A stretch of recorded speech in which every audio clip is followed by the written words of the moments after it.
I would like to spend a few minutes on the creative side of it, because I think that's something we're not maybe going to talk about a lot forward in the agenda. Tracy, I want to start with you because, you know, Kellogg's like, you guys, you're doubling down, right, from the conversation we had, and we'll talk more in a few minutes when we get you up here. But, you know, what's the role that creative has? Is it worthwhile doubling down to gain the efficiencies and the values in programmatic if you're not willing to make the investment to you know, develop the creative derivatives and optimize there? Right. So, I mean, I think we have to go all the way back. So we do, you know, I'm fortunate to work on a piece of business that has creative testing for any and all campaigns so that we can actually point the finger at the end of the day.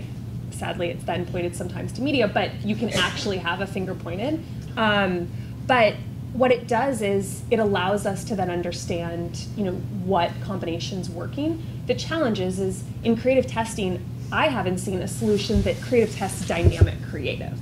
So, I mean, they're very static, right? You send flat boards over of individual, they don't even have to animate yet, of, I mean, I don't work in creative, but I believe that's how it works when we see it. And so I think that we need to go back to partners like our creative testing partners and really get them to figure out dynamic creative testing so that the same principles that we're using in television and all the other places we can actually then apply to get smarter creative. Because we have a whole other issue, which is the more addressable your creative becomes, the more non-relevant it is for everybody else. And when you're only creating one concept, what do you do for any of the spill you have in your campaigns? Right.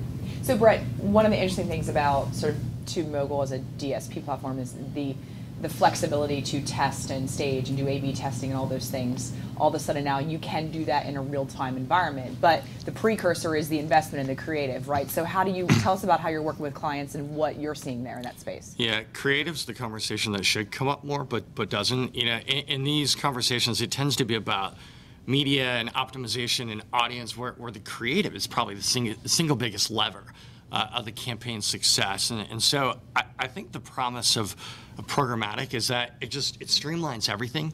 It makes everything faster. So to the extent that you are going to multivariate test different pieces of creative, you can get really quick feedback, and you can loop in creative agencies and all the various constituents. And programmatic is just software. It's just taking IOs and salespeople and kind of manual out of the process. So and when you take it out, I want to push you a little bit because you just, in one sentence, combined a linear to a lateral process, multivariate and creative used in the same sentence, and that's sort of, there's an incongruency there. How do you sort of create runway for DSP environments or programmatic environments to be a platform to express better performing creativity? What's that bridge? Yeah, well, it's pretty easy for someone at a Viviki or a media buying agency to load in different creatives with the exact same kind of media and audience objectives, and then measure what's working in real time and optimize.